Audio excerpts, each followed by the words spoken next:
The anchovies are here, and I'm going to take you with me from catch to cook. I just happened to be down at the wharf this morning and I didn't have a cast net.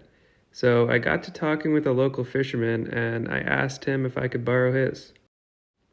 It had been roughly 10 years since the last time I threw a cast net. But muscle memory is a crazy thing. Voila! When I got home, Patches was very interested in my catch. Nope.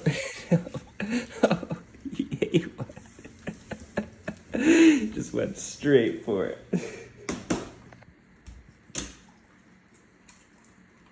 Nice catch. So these things take forever to clean. Basically what I do is pop the heads off and then split the belly open with a knife so I can pull the guts out completely. When I finished, like 2 hours later, I tossed them one at a time for some reason into this flour. Threw them into some hot oil. Cooked them for 8 minutes or so.